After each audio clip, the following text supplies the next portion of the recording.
Welcome to the Popcorn Podcast, episode number 8. I hope it's number 8. That's what I remember, but I didn't check. So hopefully that's what episode it is. I have a couple of folks with me tonight. It's an interesting cast for an interesting topic tonight. First, I want to introduce a buddy of mine. Actually, let me tell a tiny little story. I know I've talked about this stuff about podcasting and how much I enjoy it and how it's very much a community. I think that brings people together, podcasting and this geek media and things. And my first co-host tonight is a great example of that. I think of two people, or a lot of people that live different lives in different places, but that through this venue, through what we do through podcasting, started talking, and now I think we've become pretty good friends, even though I hate him. But I want to welcome my buddy Dre from the ETMF podcast to the show for the first time. How you doing tonight, Dre? I'm all right. What's going on, Chad? I just want people to know the feeling is mutual. I can't stand that. What's that? It's that black on brown, issues. I mean, we know. Just got to warn you tonight, things might get a little racist. Maybe. But there's still love in the room. If you don't throw a little racism around with your buddies, who will, right? The wrong people. Well, we're not talking about like some Ferguson type racism. We're just talking about a little friendly, amateur friends.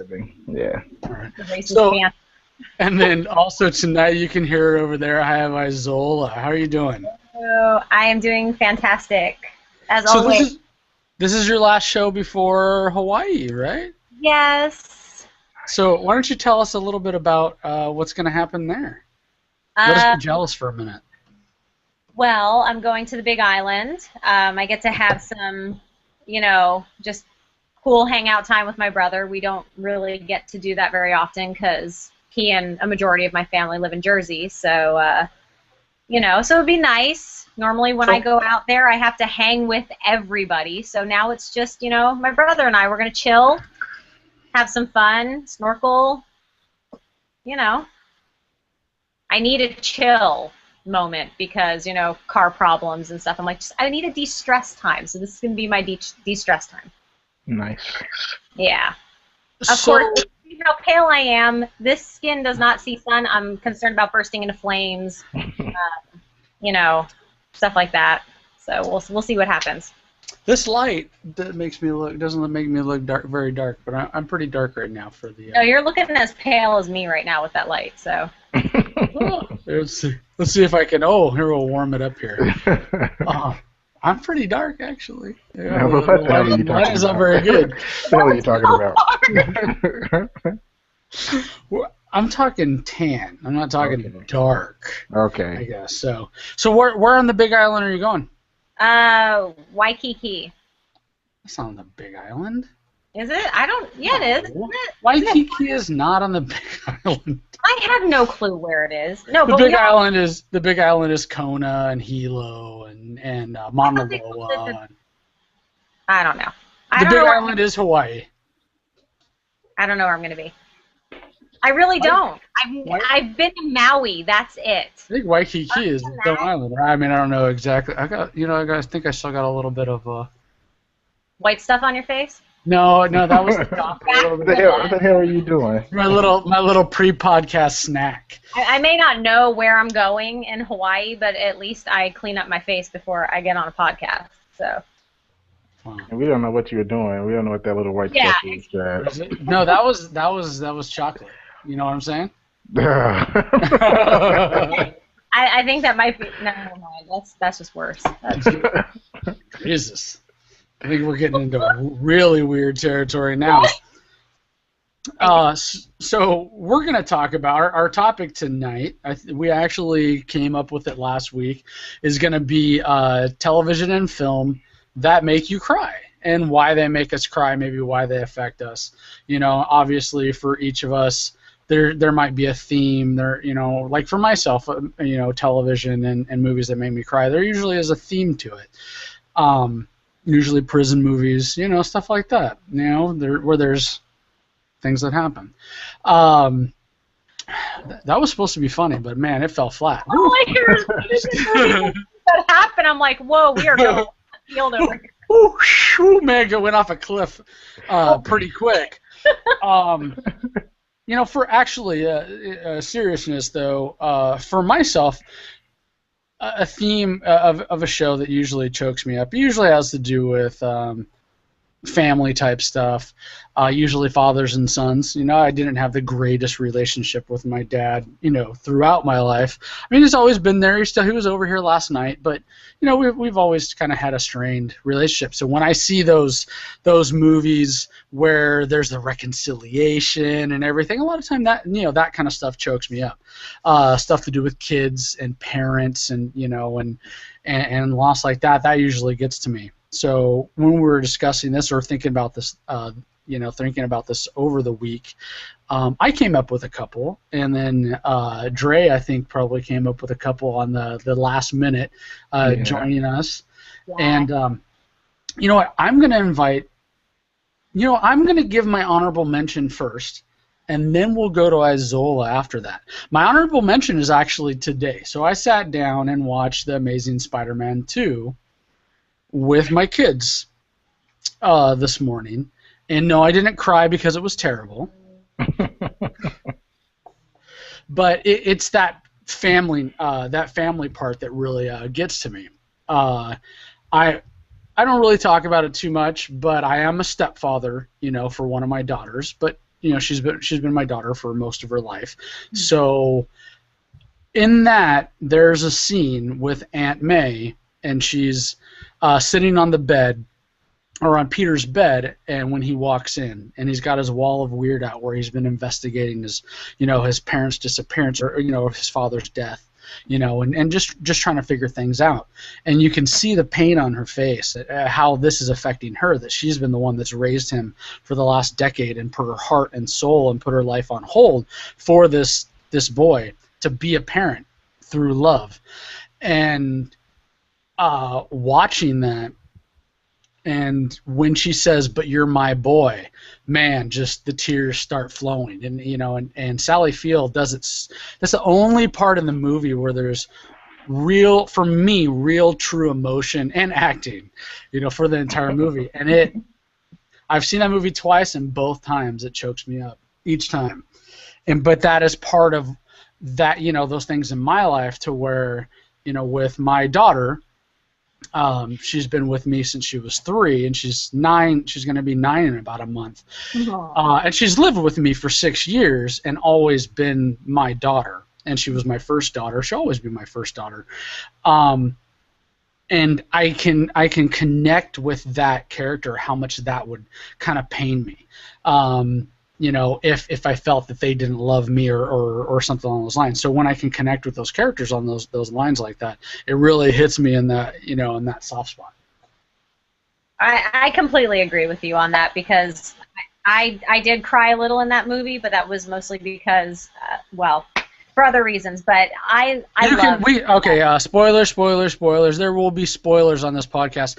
I should just have the popcorn spoiler podcast in the name. So go ahead and say whatever you want. On it. If people haven't heard it by now, sorry.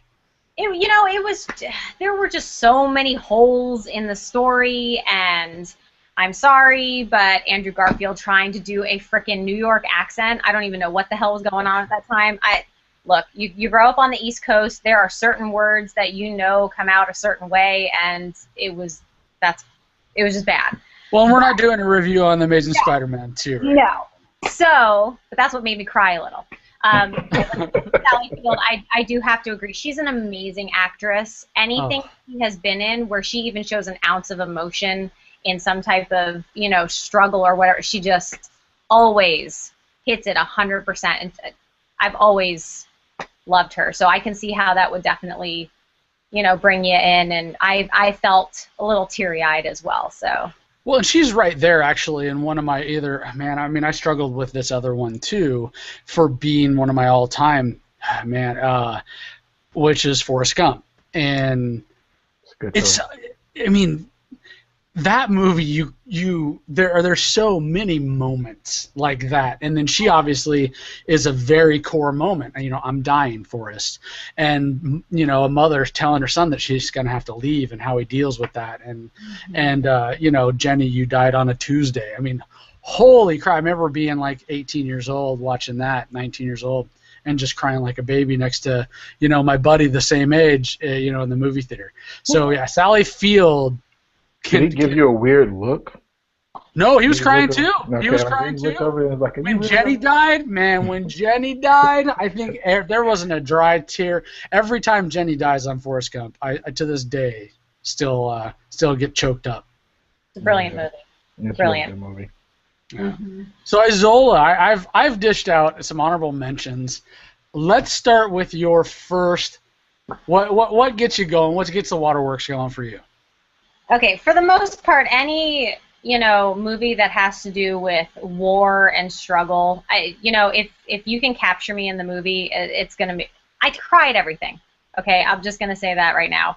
If I can relate in any way to that character or the situation, it's gonna get me. Do you cry at the end of these podcasts? Because I usually do. Sometimes, go ahead. To put myself to sleep in. I mean, sometimes, it's just a struggle getting through it sometimes, but, other times I'm sad to see it go. So we'll see how I feel by the end of this one. I may cry during the podcast. You might. So what is your first movie? So, I was really thinking about it, and the one that popped immediately into my head was Up. Oh, yeah. Oh, my God. Oh. That wasn't even a kid's movie. No, right? At all. I was like, I walked in going, oh, this is going to be cute. There's this talking dog, squirrel, whatever. It's going off doing its thing. It's gonna, you're going to have some learning in it. And then all of a sudden, it's like the first part of the movie, and I'm like, what the fuck is this? But how beautifully is that done? Oh, no, it was in those, in like that. It's been a while since I've seen it, but like in kind of a photo collage type, looking back, at his memories, and then, it was heartbreaking. No, that's a great one. I mean, which it's also good because they did it in a way where it can, for young kids who see it, they can go, oh, she's not here anymore. But then as you progress and get older and older, you can kind of understand it more. So they didn't just go, like Bambi's mom, boom, you hear a gunshot, oh, mommy's dead. It was kind of like this really beautiful way of showing, loss in the way where anybody can really understand it. And it wasn't this horrible, showing of how she left. So it was just a beautiful way of seeing it, even though it's a cartoon, but I thought it was just, every time, waterworks. That's a great choice, because that movie is heartbreaking. It really is. I mean, but I got a list of 1,000 of them, but that was really, really the one that got me recently. So yeah, we'll see how many we can get through. We could probably pop through these, a few of these here. So let's move on to Dre. Dre, what is your first one?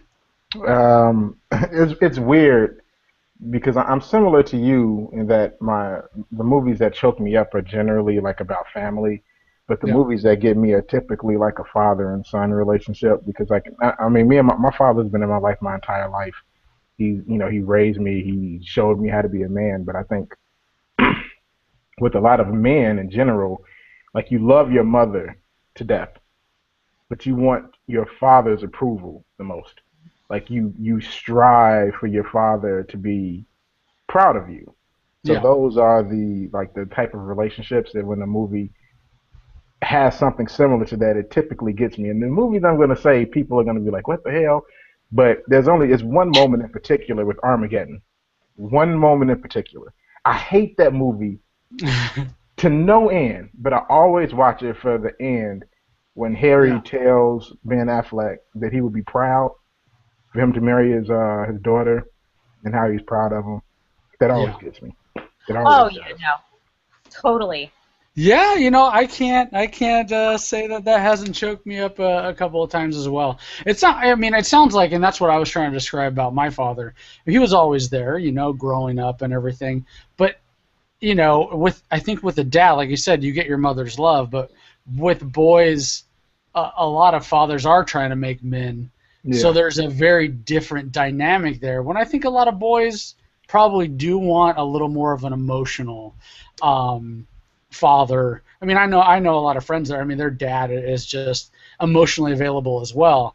I don't know. I don't have boys. I only have girls. So I don't know how to change that. But yeah, I mean, I think the things that kind of get to me are, my dad and I have never really hugged or anything like that because men are men. I mean, I learned a Mhm. lot of good men are men type things. I mean, I almost cut off my damn finger and I just put some tape around it and, told my wife, hey, give me the saw back. I got to go back to work. That I learned from my dad, but you also, I think, men also crave, or males crave the other stuff as well, the other Yeah. emotional attention as well. So apparently, even black men. Yeah, the ones who have fathers in their lives. Yeah, we do So crave two crave percent, that. 2%. You may be being a little bit generous, but yeah. Yeah, but that movie always gets me, man. It always does. Like I see him, and I see the same things with my son, the same things that I went through with my father. I mean, my father loves me to death. He's always been great to me, so it's not a bad. It's a great relationship. He's like one of my best friends. But I see my son. He's 7, and I see him like right now. He strives to get my approval.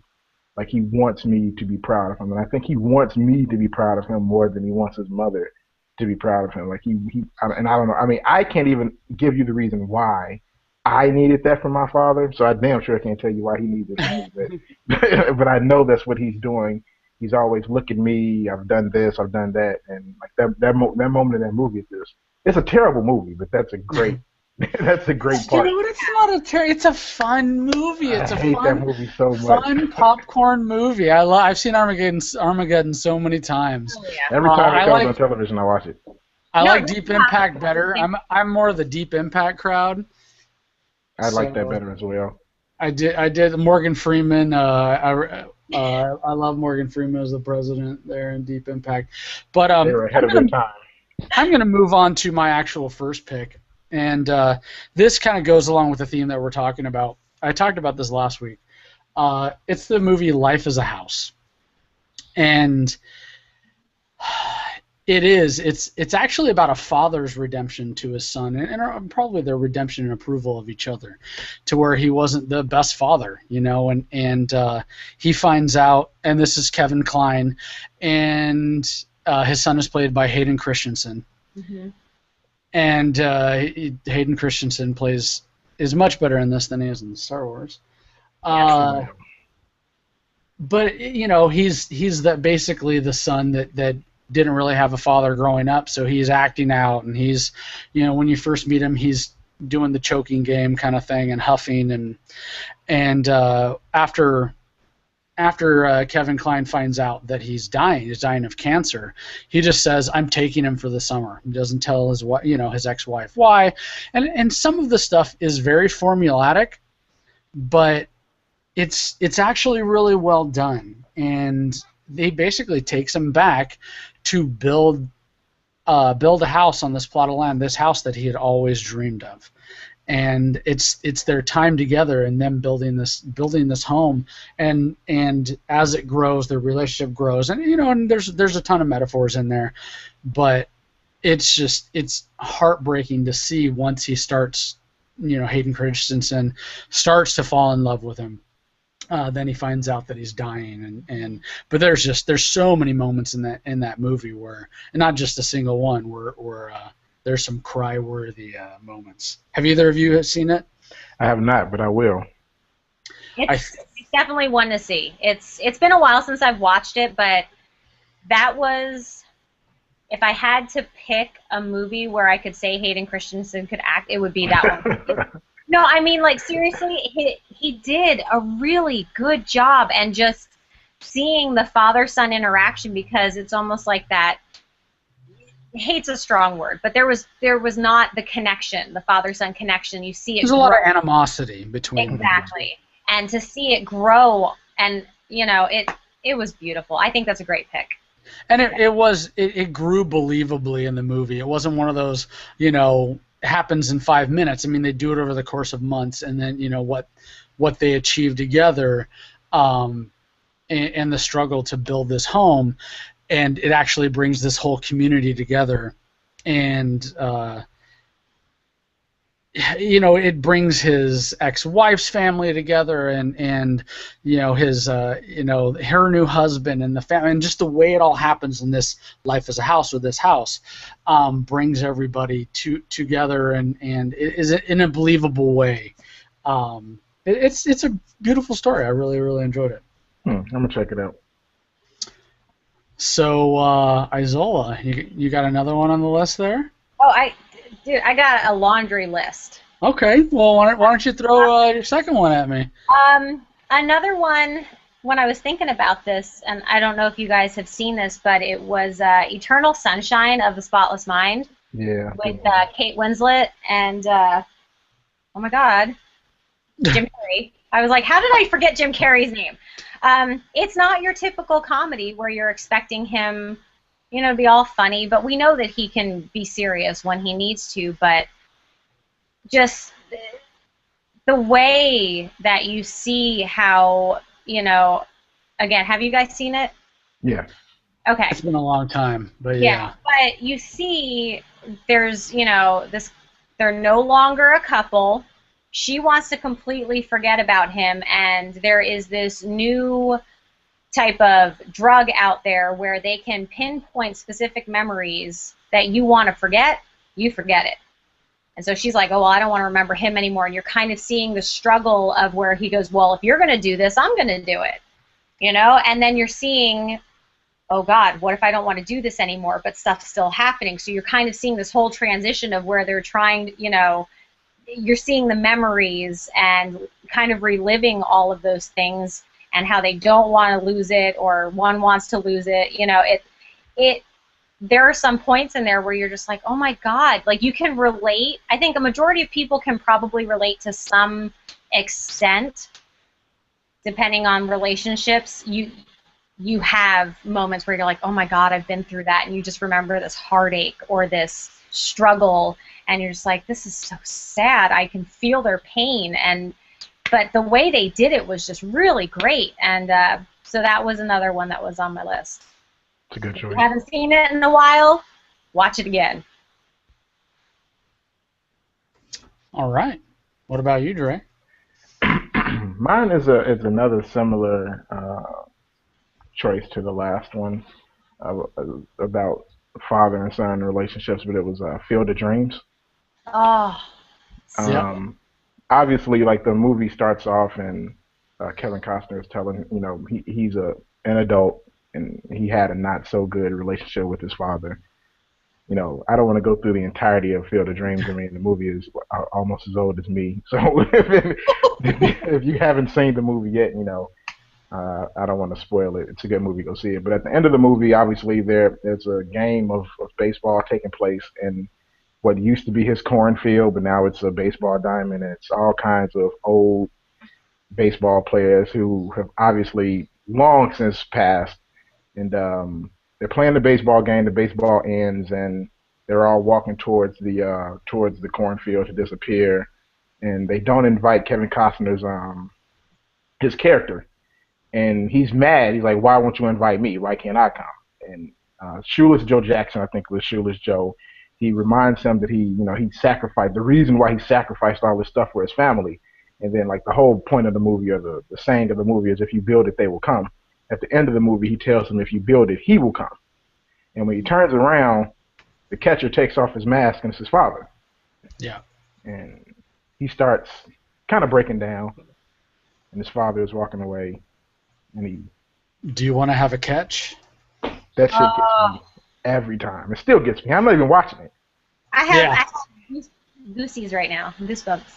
And that movie is hands down. And when we were when I knew I was going to start this podcast, I had a couple of weeks working with my my friend who's a DJ who did the production of the beginning of the podcast and everything, and the baseball speech by James Earl Jones was so important for me to have in there at length, to where I, eventually we had to cut it down because it was just running, the intro was running so long, but we still got in there, that there's one constant, and it's baseball.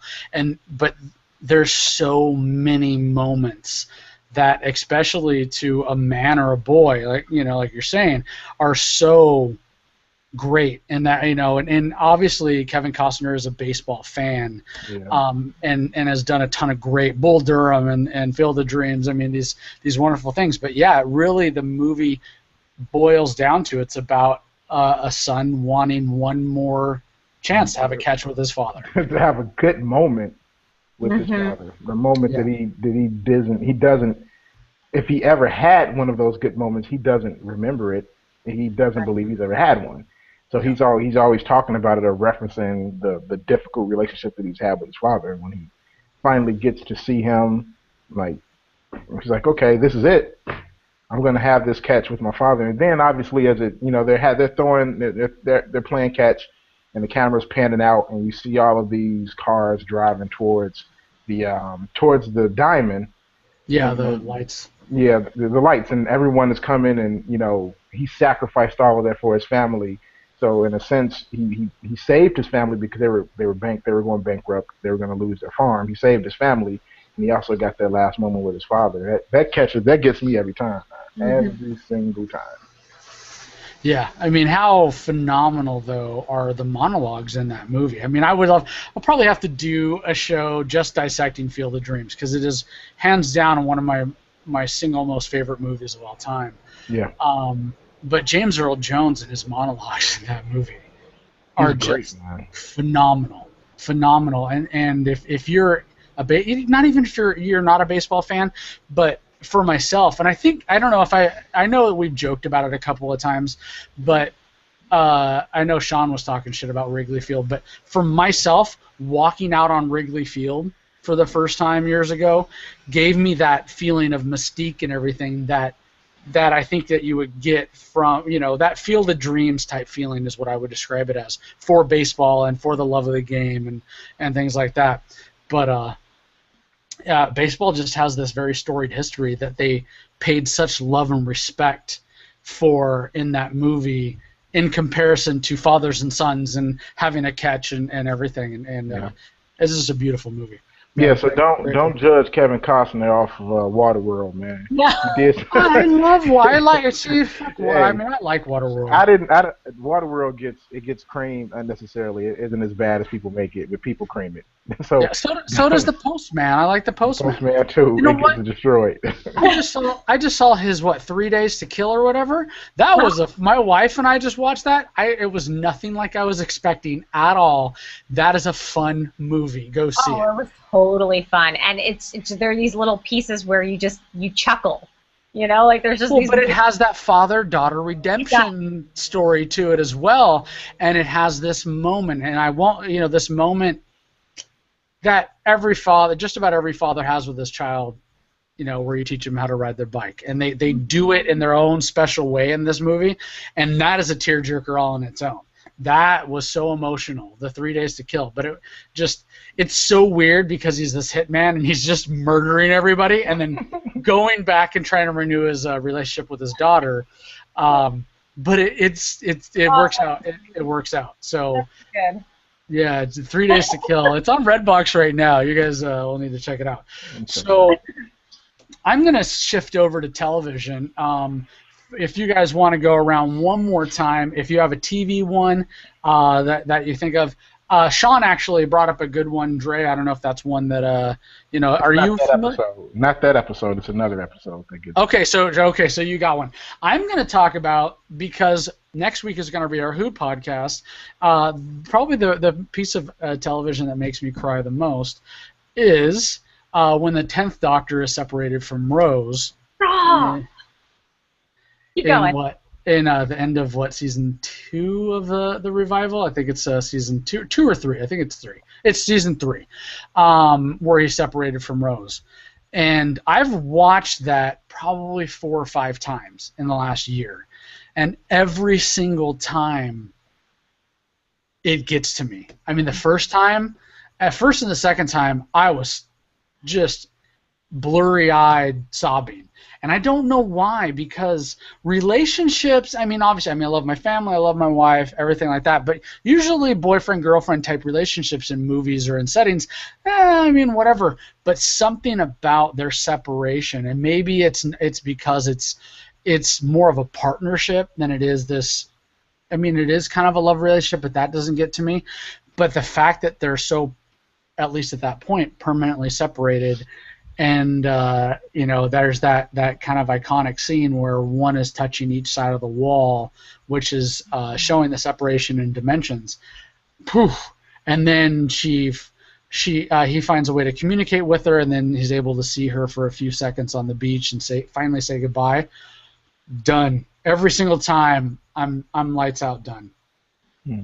See, and I think I agree with you in the sense of when it comes to their relationship, it wasn't just this, boyfriend girlfriend. There was some different type of it was more of a connection than it would be just as a boyfriend girlfriend or just another companion that he picked up along the way. Yeah.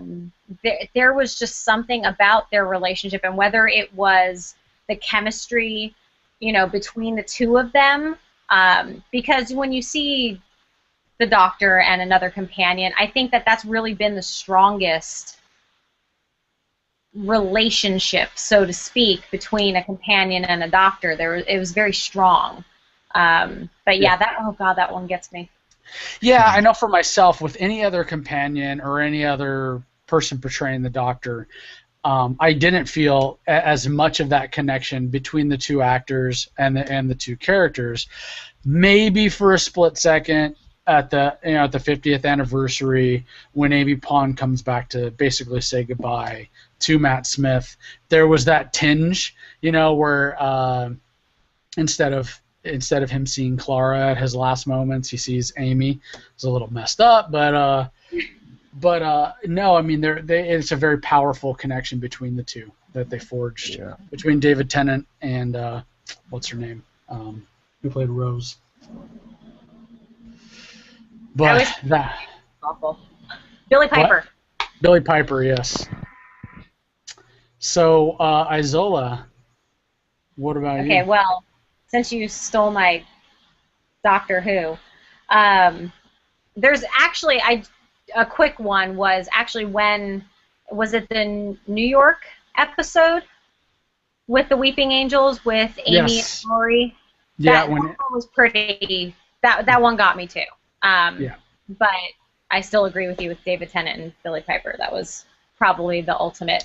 One of them. So I don't normally watch this show, but due to the circumstances, I decided, you know what, I'm just going to check this out and see how they're going to remember the person who had passed, and it was Glee. When they were saying goodbye to Finn. Oh, you're spot on. Oh my God! Now again, I grew up doing musical theater. I love singing. So you would think I would be a huge Glee fan. No, I never really got into it. But I watched this episode and I was bawling the entire time. It wasn't just because of him passing in real life. Just you could see all of their emotion and all the way that they were connecting and remembering him, and it kind of makes you think of your close friends and relationships, and when something horrible has happened, how you all come together and remember the good times. You can cry, you have a shoulder to cry on, and it was really beautiful the way that they did that. They still had a couple of little funny moments, but overall they did an amazing job just remembering him, and the music was really beautiful. I think that was the only episode of that show I've ever watched. Mm-hmm. And it was wonderful. You're right.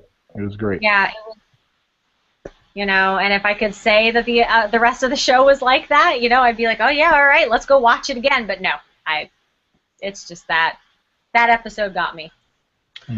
Well, and that falls within, you know, my theme of talking about things was I've watched every episode of Glee. My wife loves it. I really liked it at the beginning. We're just kind of riding it out till the end at this point. But I think, is it Mike O'Malley? Is that who plays? Yeah, Mike O'Malley, who plays Bert Hummel, is, you know, married to the character who passed away, married to his mother, and but he's also the father of Kurt Hummel, who is the gay character on the show, and he several times on that show has had some amazing performances, and it's usually about the parent to a child. You know, there's one, and I don't want to do it any injustice, but where he's dealing with, you know, his son's being bullied and the issues he's having, and to where, man, I really wish I remembered exactly what he said, but he tells him, he said, the only thing that's important to me is that you're happy. He said, I knew you were gay since you were, you know, this point. And it's just this very touching father, you know, it's that acceptance moment that we were talking about, Dre. But he's also in this episode that you're talking about where they're saying goodbye to Corey Monteith. And they're basically kind of packing up his stuff with the mother, and how the parents are dealing with it and how it's affecting them is heartbreaking.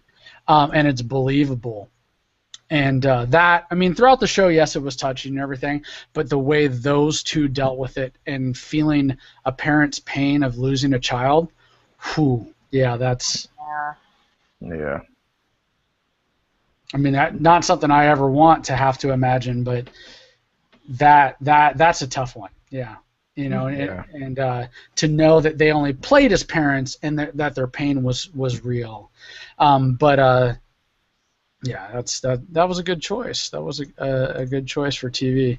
But like I said, it's, what the heck was his name again? I just said it. The character who plays the father. He's been in a lot of great stuff. He's a great actor. So, Mike O'Malley. Right. Yeah. So Dre. Man, I have so many, like, television shows make me cry or like get emotional more than movies do. Like, I have so many of them. I'm gonna run off like a couple of them because I know I don't want to make your podcast eat you my podcast. So I'm gonna run off like a couple of them. Like, really. You can always just say, you know, which episodes and the names, and just listen to them. The one that Sean was talking about, the body episode of Buffy, that gets me for one reason in particular. Like, my mother passed away like 4 years ago. Yeah, 4 years ago. Unexpectedly, like it was like 7 days before my birthday, 7 days before my anniversary. Me and my mother was actually watching my kids, but me and my wife was going out to celebrate my birthday and our anniversary. So when we get to the hotel, we get a phone call. I don't want to get into it, but get that phone call. It was kind of like that episode always, like when I watch it, it always brings back that memory. Fucks me up every time. There was another episode of Buffy that always gets me. The episode where they bring her back from death. Okay. And they're working so hard to bring her back to life, and like while she's dead, she's in heaven. Yeah. So when she comes back, like, she resents them so much from basically bringing her back to hell. Like that was so well done. It was unbelievable. Just an unbelievable episode. Another show, Scrubs. There's so many episodes of Scrubs. Like, my wife looks at me like, "What, are you crying?" I'm like, "Yeah, this is heartbreaking." Like, the episode where Laverne dies is unreal because spoilers. Her and Dr. Cox are going back and forth. It may have been like 2 or 3 episodes going back and forth about there not really being a God. And then kind of towards the end of the episode, Dr. Cox had come to the realization that maybe there is a higher being, and then she gets into a car accident and she dies. And he goes into like a tailspin. That messes me up every goddamn time. There's another episode where Brendan Fraser is on the show. I can't remember what he has. He may have had cancer or something. Oh, yeah, And yeah, yeah. yeah, and he was Dr. Cox thought that he was with him like the entire episode, but he wasn't. Like he died in surgery or something. I can't remember exactly. He died in surgery, and Dr. Cox was just imagining him the entire episode. Like Right. that always gets so many episodes of Scrubs like that where people think it's like just some stupid comedy, but that show was real. Like it was real. No, it's got some really like those certain episodes where you're just like, oh my god, I was watching this because I needed to see something funny. Like maybe you had a bad day at work and you're like, oh yeah, Scrubs is on today. Something's gonna happen, and then all of a sudden they drop that bomb on you. You're like, oh shit! Like this is what I thought it was gonna be. I did not expect. I didn't expect Laverne to die. I didn't. Like, no! Or it was another episode where Dr. Cox was trying to save like five different patients at the same time. They had all gotten sick, and I couldn't remember. It was all something different, and he thought he saved all of them, and they were all dying one by one. And he went into another tailspin where he didn't want to be a doctor anymore.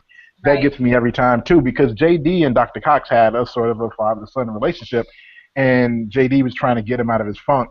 Like that always gets me. Then the last one is it's becoming a bit of a meme now, but it's an episode of Fresh Prince of Bel-Air where Will's father comes back into his life, and then he thinks he's about to go with his father to do something. He was going to go and stay with him for a little bit, and his father he bailed on him like he did his entire life, and he did the monologue where he's talking about how his father, he'll be a better man than his father, a better father than his father, because his father couldn't teach him anything about being a father to his son. Then he looked at his uncle and was like, why don't he want me? Every time. That's a really good one too. Really good. Every single time. It gets me.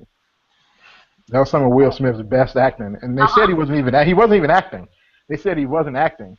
They said that he was actually upset about his father because his father wasn't in his life. So those were real emotions that we saw on the television show, which made it even better. Yeah, and I mean, like the themes like we're talking about, I think that's probably, and not just probably, but it is one of the things that connects. I know you, me, and Sean and Casey, and why I think we enjoy talking with each other and have formed a friendship is a lot, not just the podcasting, but fatherhood as well, and the importance that each of us places on being good parents and being good fathers and being there for our children. So, I mean, of course, that stuff's going to mess us up. Yeah. By the way, I have 4 kids. Oh. I know he's got me. I think you're the first person on the show that's got me beat. Yeah, I got 4. I got 4 of them things. Yeah, they're great. I have none. I have a fur child who, thank goodness, did not jack up the podcast last week with her obsessive whining. So. All right, so we're gonna jump into a little bit of news here. We got probably about 10 minutes or so for news. First thing I want to talk about is Kevin Feige talking about he's alluded to that they're hopefully working on a Black Panther and Captain Marvel movie, at least in concept, because they've said that that's what fans really want right now, and something that he would like to see put on the screen. The first thing I'd like to talk about is this. Obviously, these would be 2 big firsts for Marvel. We'd have our first main Black superhero to be put out by actual Marvel Studios. Yeah. Not counting Blade or anything like that. That was Alliance Cinema, wasn't it? Yeah, something like I believe so. But as far as Marvel Studios and what's in this universe, and then the first carry her own movie superhero, which would be Captain Marvel. There's been a lot of demand for both of these lately. I have a a black man and a woman on the podcast, no better to get some opinions from than the two of you. Let's start with Captain Marvel. Now, Isola, I know we talked a little bit about female superheroes and lead roles. I think it was last week or the week before. What do you think about I don't know if you're familiar with the Captain Marvel character. I know a little bit about her. I'm still getting into, I should say, comics. When I was younger, I knew some of them, but I never really had, like, my brother's younger than me, and I didn't have a lot of guy friends growing up that were really into comics. So I only knew the ones where I would go, oh, I like the cover of this comic. So Batman, Green Lantern, those were like the two that I really stuck to as a kid. So as far as the idea, though, of having a female superhero carry her own movie, what are your ideas on that? I don't think that there would be any issue whatsoever with a female superhero movie of any kind. I think that if you have a strong character and you have someone who can play that role and keep it true to what it really is. Now, obviously, I know when you go in and make movies, you change things up a little bit. You might grab it from a different, universe, so to speak, or whatnot. But I think if it's really showing the strength and keeping that true to the character, I think it'll be a huge success. There are a lot of people out there, men and women, looking for a strong female character out there. So I am all for it. Again, just want it to be done right. Well, I think one of the ways you need to do it right is in the same way that they're making successful male driven stories now, is there usually is a supporting cast that does include male and female. Right. At least one or the other end, because I mean, let's be honest, and I'm going to be honest, and people can call it sexist or whatever. I'm one man in a house of four women. Believe me, I'm not sexist. I mean, look at my podcast co-hosts, for the most part, are women. I'm not. I'm looking at it from a business standpoint of what's going to sell a movie, so that there's no failure for it to continue. But if you make where just the female character is centric and there's no other relatable either secondary hero or whatever that's relatable to young boys, then you will have a failed movie. And that's something that will happen. And I think they're finding that out even with the male-centric characters, is you do have to have something that's relatable to young girls or just the different all aspects, ages and everything. So you look at Guardians of the Galaxy and it's appealing to everybody. And the reason it is because there's male, female, there's a talking raccoon, everything. Teenage Mutant Ninja Turtles, as adults, we may say, oh my God, this is terrible, but it's got turtles and they're relatable and some are funny, some are goofy, and they, yes, they're boys, but they're relatable to boys and girls. It wasn't terrible, by the way. I haven't seen it yet. I've heard that it's fun. I've heard it's fun. I'm going to go see it this weekend before I leave. But, yeah, because I've been hearing good things about it. They got the turtles right. They did the turtles right. Okay. That's all I'll say. The relationship that the turtles have are correct. I agree with you, Chad. I think, but the one thing I will say, I think Marvel is waiting on Wonder Woman. I think that's what they're doing. If Wonder Woman, because one of the things we were arguing about on our podcast is them doing an origin story, which obviously they're going to do. If they make a Wonder Woman movie and it does well, which I have to believe that it will, because I think there is a craving for a woman character, a woman superhero. I think that people are craving that, which is why people love Gamora and people love Scarlet Witch. or Scarlet Witch, Black Widow. People love Black Widow in the Marvel movies. They love her. People They want love to them, but see I don't agree they could carry a movie all on not their own. them, not them. It has to be a very strong character. Wonder Woman is a strong enough character to carry a movie on her own. I That is, agree. that is a character. Like obviously, you couldn't put Black Widow in a movie by herself and say, "All right, Black Widow, go out there and karate chop guys." Like nobody really wants to see that. But I someone like Wonder agree. Woman, I agree she's a very strong character, but looking at it, see, we're looking at it as adult males where we're not kind of sitting on going, I don't want to go see that. That's a girl movie. Let's be honest, our audience, especially being parents, a lot of the stuff we choose is what we can see and what our kids will put up with in going to see. So that, again, why Turtles is doing so well. Look at Transformers. It's past 1 billion, and it's got, Rotten Tomatoes, like 20%. I mean, something ridiculous like that.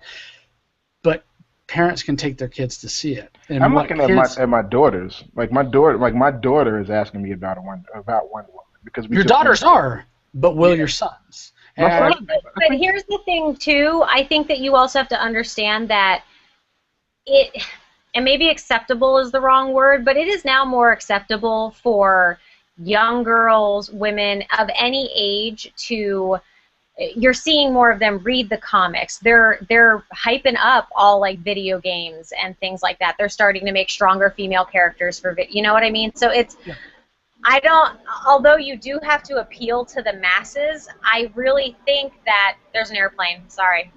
I really think that it's something that can be sold. And in going back to what you're saying about the having the supporting cast or having that one relatable piece to both sexes, it made me think of Pacific Rim, where I liked the movie, but I thought that when they put the love story in there, it wasn't even necessary. As a woman, I thought, just give me the big old, robots and whatever. But you're thinking from a woman's standpoint, which obviously you will because you're a woman. It doesn't go both ways as much. I mean, it's girls can wear in general, and I'm the most open-minded person when it comes to everything. I need to disclaim this.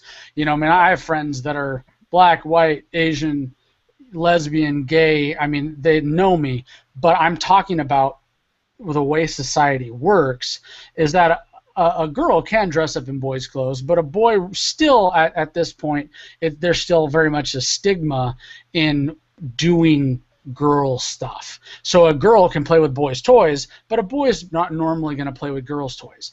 And I'm talking stigma-wise, and I'm talking the way society has us wired for a lot of things. Not that there's anything wrong with it, but that's in very many ways that's how we're wired.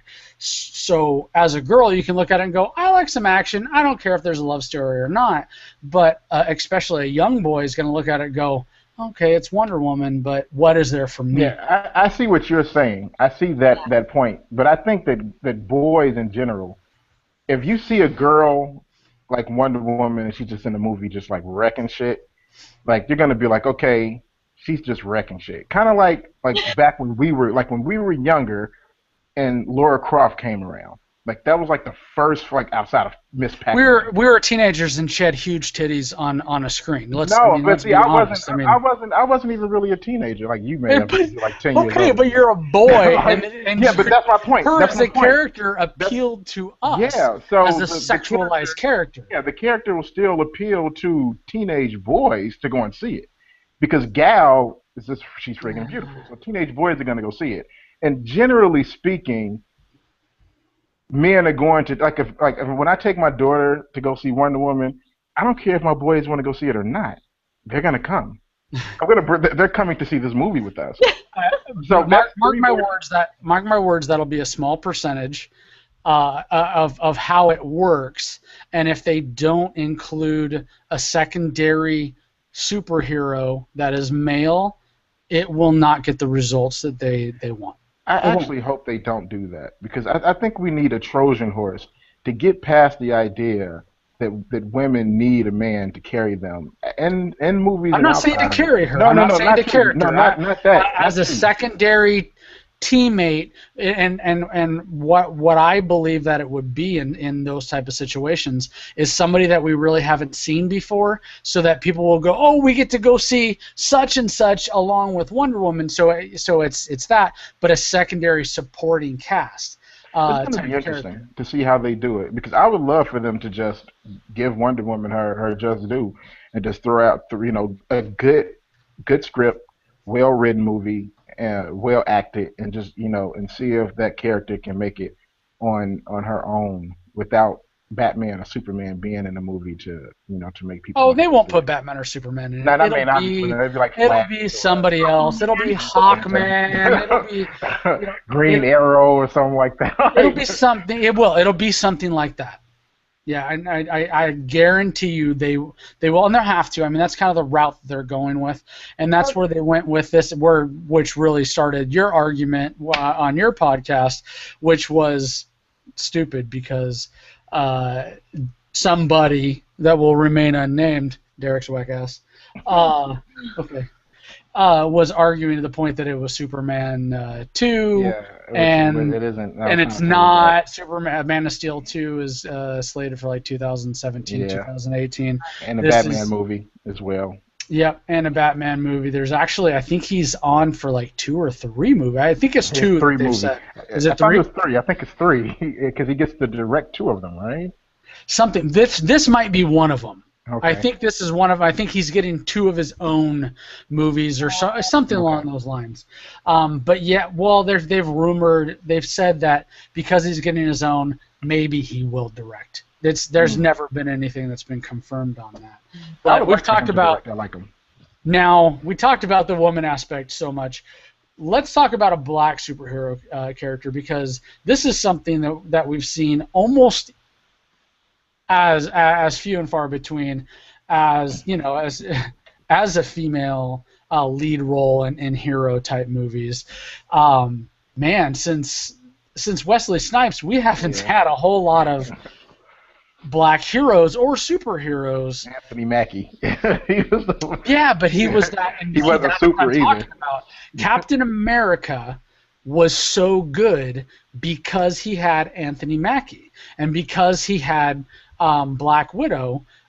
Those are the kind of supporting type roles that I'm talking about that you'll need in Wonder Woman. Because if Captain America tried to carry that movie himself, it would not have been nearly as good without his very good supporting cast. That's the kind of roles that I'm talking about, in a No, yeah, I think that'll be fine. Mhm. I just don't want it to be like Flash, Green Lantern, like that no, movie. no, no, no. It would be those secondary first Yeah, introduction yeah.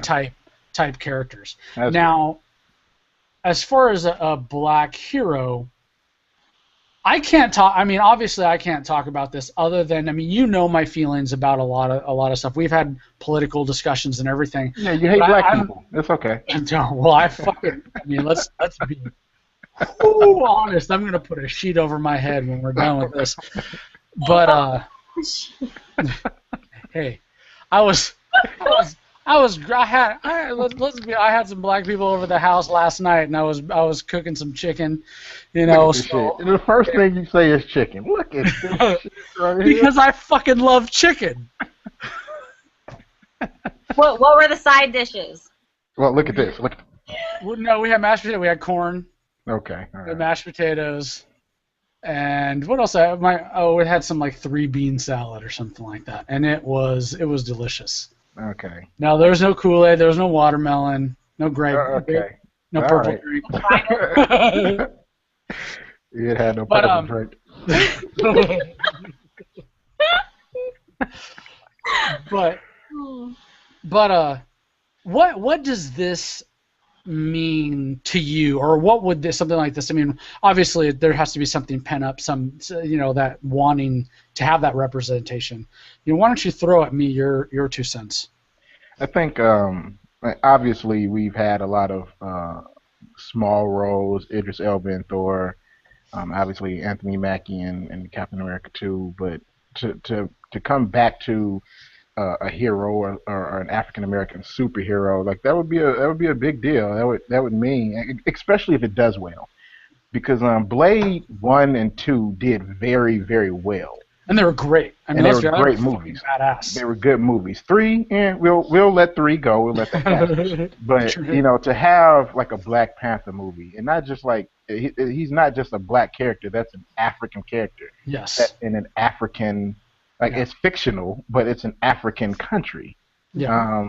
So like that's a big deal if people go out and like that makes $1 billion. That means that even in the midst of all of the racial tension that we have, like it's not going to be $1 billion worth of black people going and watching a Black Panther movie. Like that's just not going to happen. It's going to be a lot of other nationalities and races going to see that movie. So that's a big deal, like race relation wise, that people are willing to put down because fucking movie tickets aren't cheap. You're willing to take, a bunch of a white family is willing to take their children to go see a black superhero like that means something. It's not like a small deal. It's just a comic book movie and people are going to see it. No, it means something. When black movies do well, it means something. It means that other people are watching it and they want to see us. So it Now, opens the door for other things.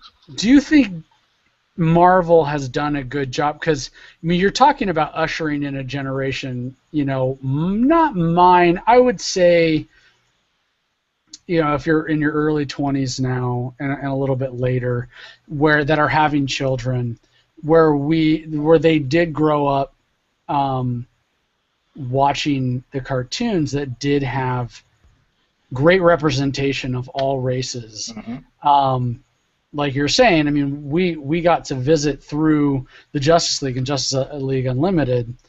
You got Black Green Lantern, and you got a lot of stuff, but also through the Avengers, and the Avengers is a lot more recent, but that kind of stuff I think is really doing a justice to our children, to where it wasn't just, there's a black character, there's not just T'Challa who is a Black Panther, but they did go visit, is it Wakandu?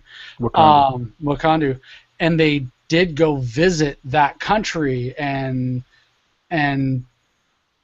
as a people were shown as a noble and a very noble people, and I think our children are seeing images like this on their Saturday morning cartoons that are a lot more racially diverse than what I'm used to as a kid. I mean, shit, Super Friends. I mean, let's be honest. There wasn't a blackface in the bunch. And I mean, there wasn't a black face or a brown face.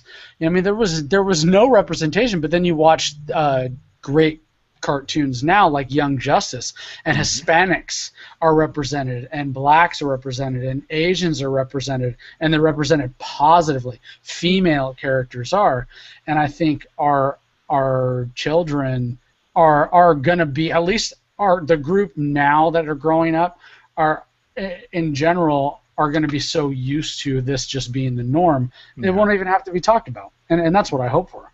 I would certainly hope so. I think having women characters and Asians and a Hispanic Spider-Man and black characters, like that brings that's a prideful thing for the people that they are representing. Along a lot of times, especially for black people, we've been told that we can't be, or shown that we can't be superheroes. All we can be is the villain. So it's good to not only have it on page, but to have it visible, because people usually learn better through visual. So if you see a black superhero or a female superhero, like my daughter is excited about Wonder Woman. She wants to see that character be on screen. My son is like, he's seen Black Panther and he's excited about, like, he thinks it'll be like Will Smith or somebody like that. But I'm like, Will Smith's probably a bit too old and we don't want him. But someone will come along and pick up that character he actually wants another Blade movie. He saw seeing the Blade, like those things make him feel good about who he is, and it makes him believe that people care about his thoughts and feelings, and to show him a face that is, similar to the one that he sees in the mirror when he gets up in the morning.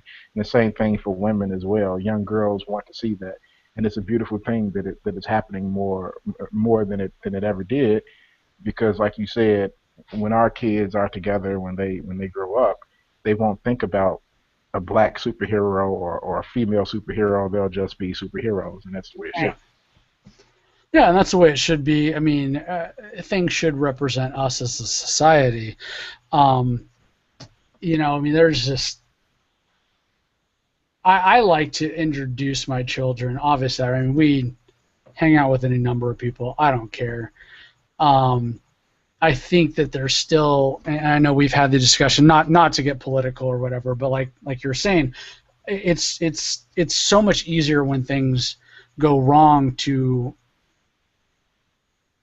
take a group of people and try and tear them down, like we're seeing right now in Missouri.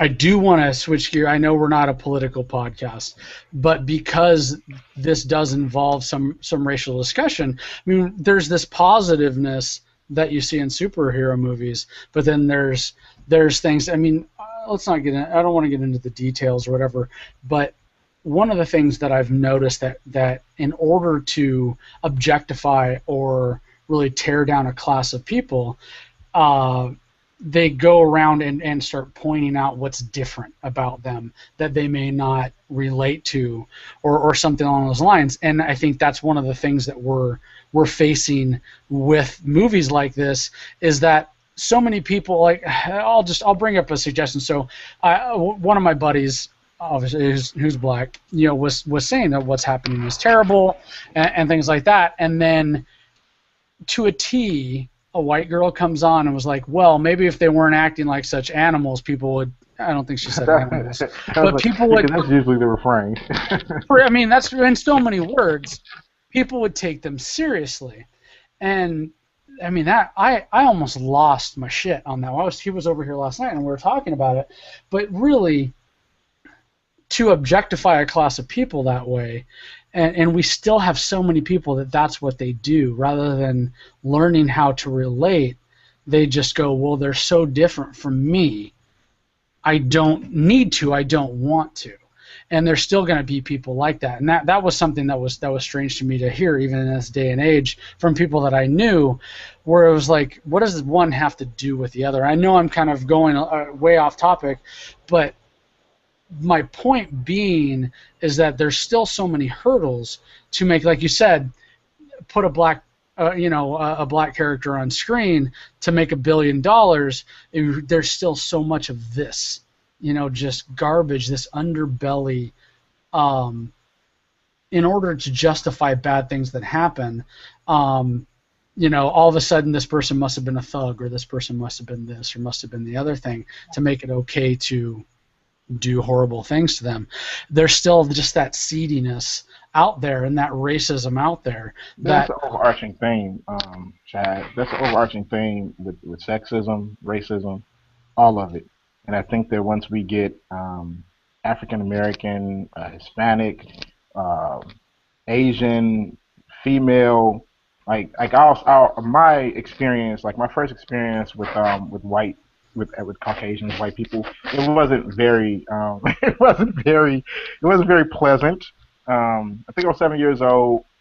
Kid, we moved into an all-white neighborhood. Kid next door had a birthday party, got a Nintendo, invited all the other kids into his house, and I walked up to him and was like, "Hey man, what about me? We're cool." And he was like, "Oh, sorry man, my father doesn't like niggas." And I was like, "Oh shit." Like, "Oh, okay." But like the first good experience that I had with people who didn't look like me were comic books. So if you could get a female character that everyone can idolize, like people can look up to, you get that on screen, or you get an African American character. Like if you have little white, Asian, Hispanic kids looking up to Black Panther, like, man, I want to be just like Black Panther. Yeah. As stuff like that happens, like those walls fall down. Right. That's what's great.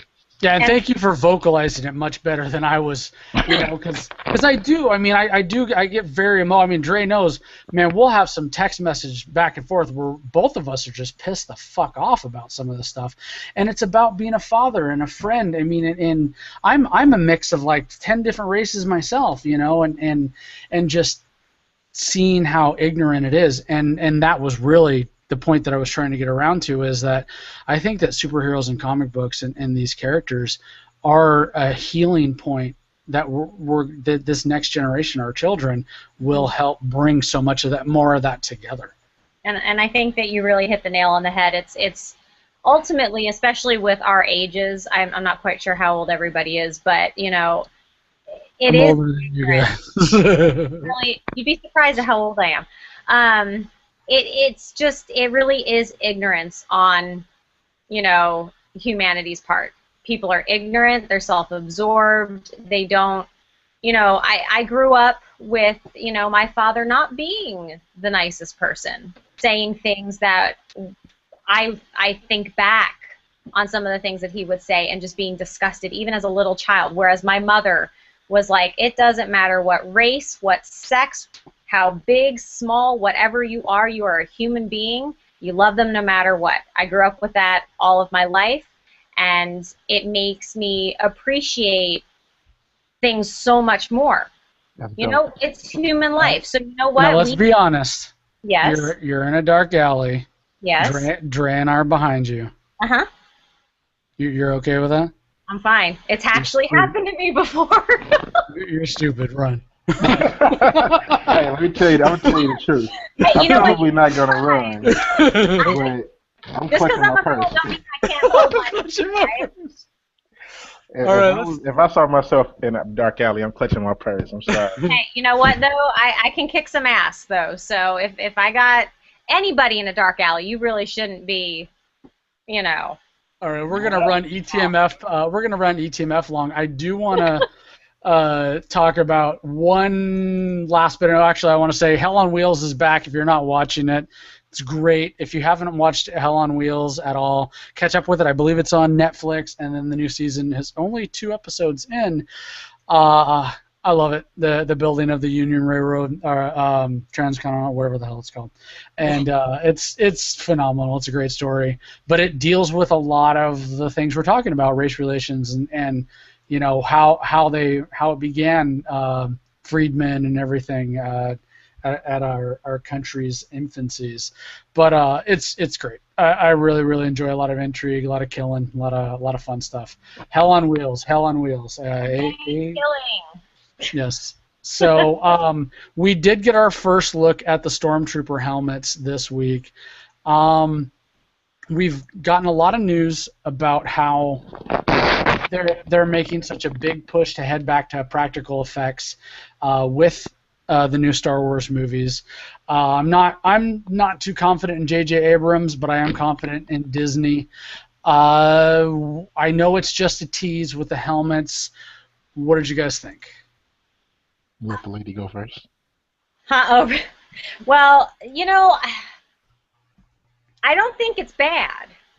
I think it's a nice, sleek look, for a helmet, but I'm so old school. I grew up, watching these things, and I'm like, you think that's not it.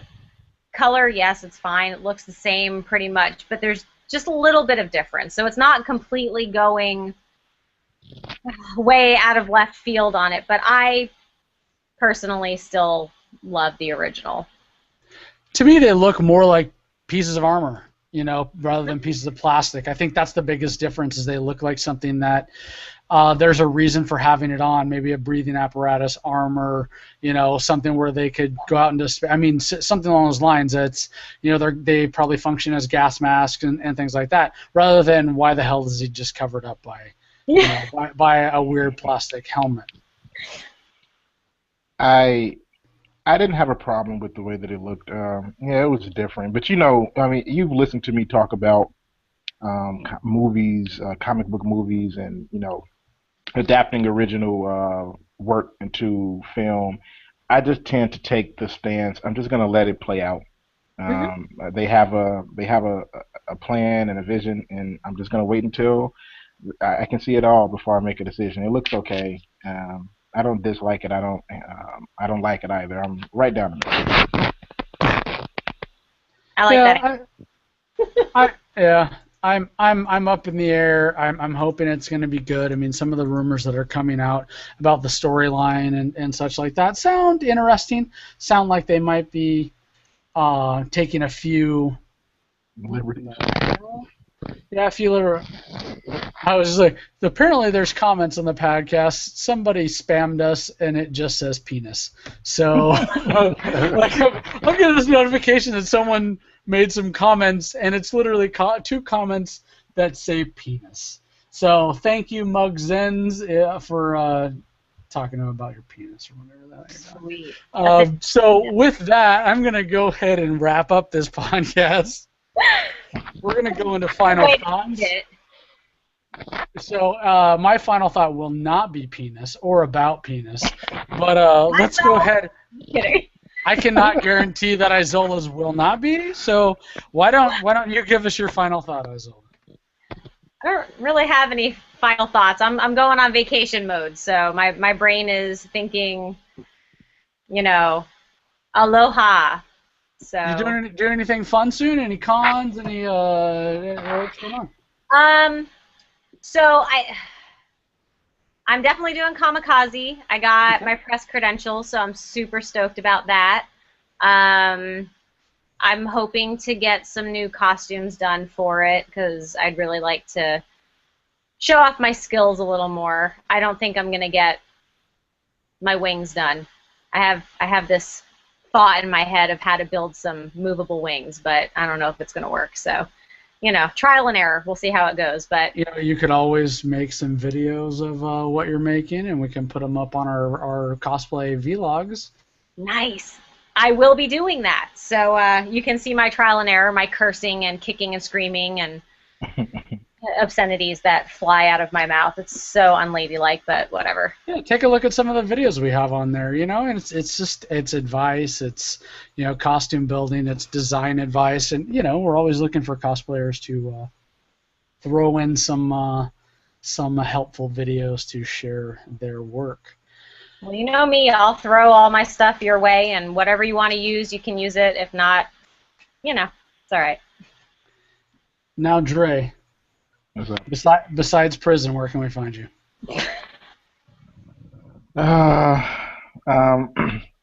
Obviously, etmfpodcast.com. I'll be there. Probably not writing much for them because I have my own website that I write for. It's pretty much me exclusively, so I really don't have a lot of time. But I'm always going to be on the podcast. You can catch me there.